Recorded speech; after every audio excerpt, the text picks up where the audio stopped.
Okay, let's go. Yeah, absolutely. Yeah?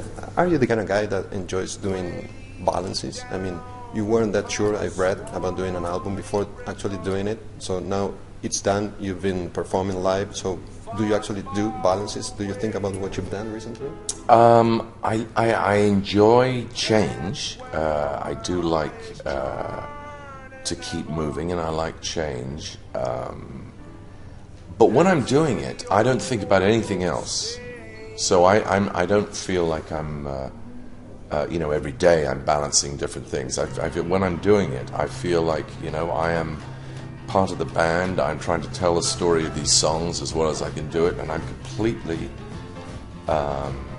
inside the world of this music, and I don't really think about anything else. I don't think about acting or writing or anything else. I'm just in it because I love it. I mean, I just love doing this, and I hope I can go. If the audience will allow it, I hope I can go on doing it because I just love it.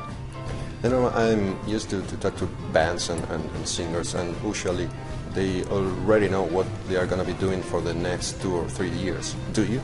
No. I don't know what I'm going to be doing for the next 2 hours. I know nothing. I'm very, I always sort of look at I feel like my job in a way is to concentrate on the thing that's right in front of me. And other people, clever people, can worry about next year, because I haven't got a clue. But I just have to think about, if I'm acting, my job is to think about how to do this scene or this line or this moment or how to play this song. And I don't worry about the next song or the next, what we're doing tomorrow. But that's just the way I am. I'm like I don't think about the future or the past. I'm just right here. You know what? Nowadays, almost everybody knows that you are into the blues. But I've been wondering if maybe you've been influenced by the same guys that influenced the British rock scene in the 60s and 70s. And I wonder if you've ever seen Cream live, Zeppelin live, the Rolling Stones? I have not seen any of those people live, and it's a matter of great regret to me that I never saw Cream or Zeppelin, and I haven't seen the Rolling Stones either. But I think you're right. I think that I am actually probably, I was hearing the same things that they heard maybe 10, 20 years before me that they had heard and been just gripped by Son House or Howling Wolf or Muddy Waters. Muddy Waters was one of my first ever heroes when I was, I don't know, 9, 10 years old, and I listened to Muddy Waters. He was just the most thrilling sound that I'd ever heard. But I think you're right. I sort of feel like I'm slightly going down the same path, but I think I may have gone back a little more. Historically, I'm very. I find myself wanting to go back to recordings of the 20s and 30s. Maybe and folk singers like Leadbelly rather than the more sort of R&B sound of the 50s and 60s. But I feel like it's all one. It's all one road. It's all one wonderful road. And why is it that, as you've been telling me that you've been listening to blues and music since you were a kid, why did it take you so long to do it professionally? Because I don't know. I think I worried that I was not ready, and that I needed to work harder, and I needed to know more, and I needed to practice more. But of course, the truth is, if you wait too long, if you wait until you're really ready, you will never do anything. You'll never get anything done.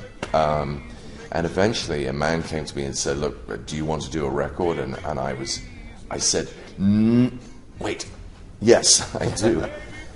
Because if I wait, we'd all die waiting to get ready. At some point, you have to dive in.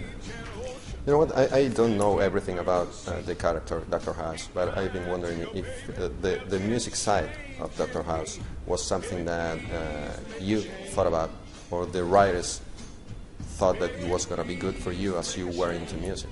It was a bit of both. I think I was.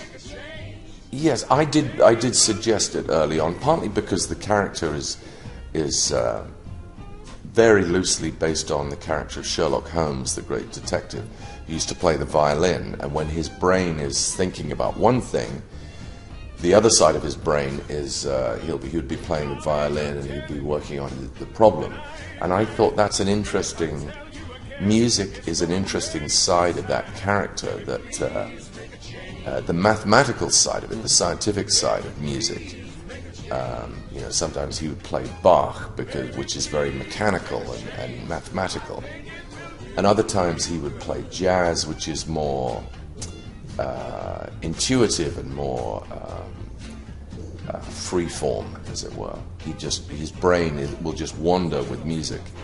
I did think it was an important part, and once I'd suggested it, the writers were very enthusiastic about it, and they started to introduce that element into the character. And I'm a metalhead. Are you too? I have been. I can do. What have you got on there? Yes. This is Kiss. Excellent. Good for you. I can do metal. I probably can't do 2 hours of it, but I can do. I'll do a good hour. Yeah, absolutely. You know, there's not much more exciting than Motorhead's Ace of Spades. It doesn't get much better than that. No, I agree with you. But again, I feel like all of that is part of one. It's all part of one thing. You know, Led Zeppelin were a blues band. They took the blues into a new area, but they were a blues band doing old blues songs, doing When the Levee Breaks. You know, doing ancient songs.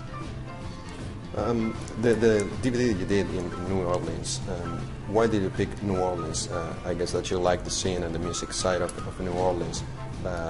You could have been anywhere else, but you picked New Orleans. Well, yes, it's funny. There's so much music, so much of the American music that I love is, first of all, it comes from guitarists, and guitarists are travelers. You know, you can take a guitar and you can go anywhere. You can get on a train. You can hitch a ride on the road. They're like guitarists are like gypsies. They're always moving. Piano players, you can't take a piano on your back. So piano players tend to be based. You know, it's a city instrument, and of all the cities in America where the piano began to exert this great influence on jazz generally, I think New Orleans was the beginning of it, and I just love, to this day, I love the great New Orleans piano players, going back almost 100 years. You know, Jelly Roll Morton, I can listen to at any time. I think he's one of the great geniuses of jazz piano, maybe even jazz music. I mean, Jelly Roll Morton, he sort of claimed that he invented jazz, which is, well, I don't know if that's true, but the city of New Orleans has just always been so romantic to me, and when I went there, it's everything I hoped it would be. It is a beautiful and thrilling. It's not like any other city in America. It doesn't even feel like America. It's such a strange mixture of, you know, it has South American influences, and it has Caribbean influences and European influences, and it has so many different elements to its music and to its architecture and its food and everything about it. I just find it so beautiful and so romantic. And you had the chance to actually meet some of the blues legends that you might have been hearing since you were a kid. Did they actually know who you were? And if they didn't, was it that better for you? I think they did. They did. I didn't want to. In a way, I didn't want to know. I thought it was better to know. I don't want to believe that Dr. John has a TV. I would prefer to believe that he's never even looked at a TV in his life. It's probably not true, but I somehow can't imagine Dr. John watching American Idol. That's just like that just doesn't feel right. But I think they did, and they were very generous. I mean, for Dr. John and Alan Toussaint and Emma Thomas to agree to participate in something like that is a very generous act, and I am deeply, deeply grateful for their generosity in contributing, because it would have been very easy for them to say, "Oh, he's not even American. He's from somewhere else, and we don't want to get involved in something that doesn't originate from where we came from." But they are, they're very generous and very broad-minded people who want to hear and experience lots of different kinds of music, I think. So as you've been able to fantasize about Dr. John not watching TV, I guess that you understand what people fantasize about you. For example, yesterday I asked our audience, our radio show, what would they like me to ask you?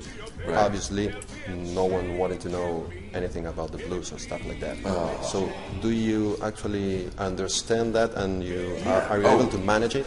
Yes, of course. I know that I'm only in this very lucky position of being able to play this music because of my luck, good fortune as an actor. So, of course, I can't get rid of House, and I wouldn't want to get rid of House. I'm very, I'm very proud of that show, and very proud of the work we did. And I know that I'm only in this position, in this beautiful hotel, in this beautiful city, because of that. So I'm very, very lucky, and yes, I understand. But at the same time, I hope that when people come to the show, they may come expecting one thing or thinking they know one thing about, and hear something very different. And I hope they will enjoy that. I hope. Okay, last one. This little dance that you do while entering the stage in the DVD when you're about to play live. Right. Is it something that you do because you know that people's expecting you to walk on a cane or something like that? It might have been part of that. That might be partly the reason. Also, I like the idea of doing something that gets me sort of loose.